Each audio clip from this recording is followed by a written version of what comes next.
Hey, y'all, this is Jared Sandler checking in with you. Hope everyone had a great long weekend. I want to talk about Major League Baseball's big week of negotiations.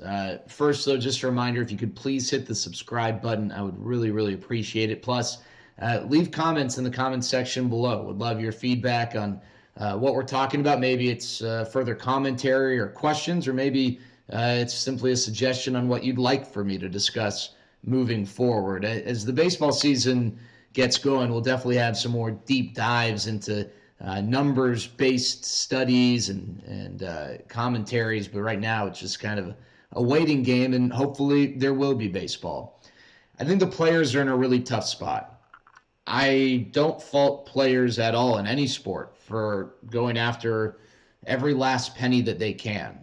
It's never really made total sense to me why people tend to take the side of the billionaire owners and not the millionaire players.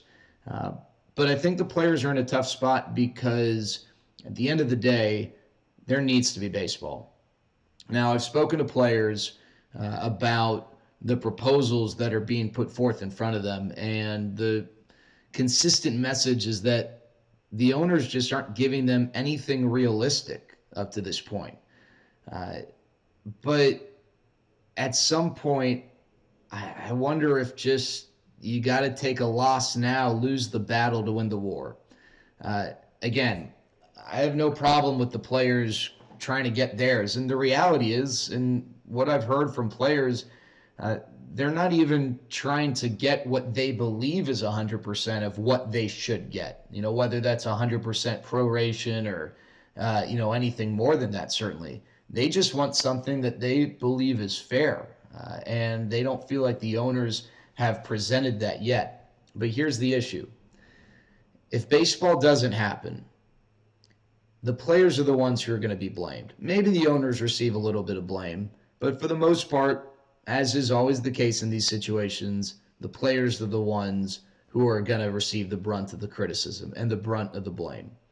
In general, baseball is going to suffer by not having a season. There's never been a situation where a sport not having a season is good. Now, Major League Baseball was able to recover from the strikes shortened season in the early 90s because of the home run boom. The McGwire and Sosa home run chase captured America and helped revive a sport that did struggle right after the strike.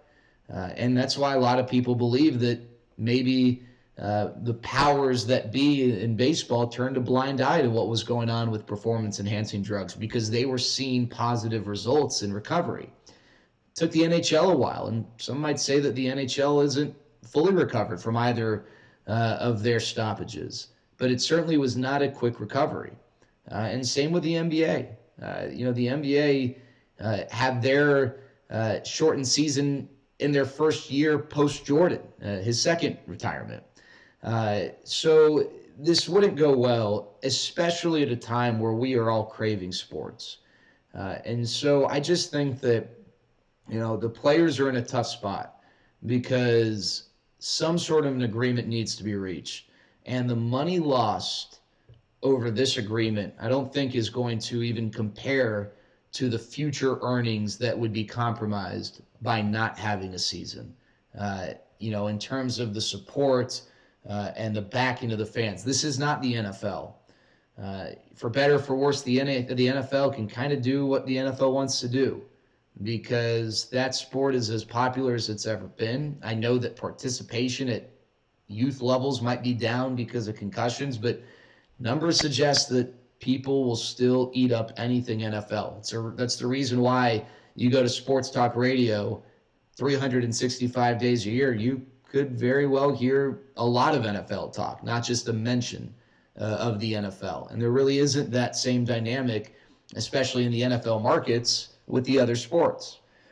So the NFL doesn't have to worry about this as much. The NBA is in a great place too. And not that Major League Baseball is in a bad place, but Major League Baseball is definitely in a place where they need to continue to work on growing the sport. And missing a season isn't going to help that. So while I totally side with the players and understand their grievances, I just worry that at the end of the day, they don't have the leverage to get what they want. And maybe they'll take a step back and recognize, well, this is a battle we're not going to win, but ultimately we're winning the war if we maybe compromise in this battle. Think of how free agency is going to change things. Think of how not having a season will change free agency, I should say. The money that's available, obviously, again, just goodwill with the American people. And maybe I'm overstating all this. Maybe baseball doesn't play this year and they come back next opening day and everything's fine, as if nothing happened. I unfortunately don't think that's going to be the case, because I think we're in a period where we're so desperate for sports that if sports was taken away from us, or we believe someone or a group of people are taking sports away from us, the sports fan is not going to be too happy about that. Now, quickly, speaking of sports that are going to come back, we're getting closer and closer to the NBA, and yesterday we got a plan for the NHL. How does that impact the Dallas Stars? Well, I guess it certainly doesn't hurt them. They're not a part of the play-in process. They're one of the top 4 seeds, so they get that bye.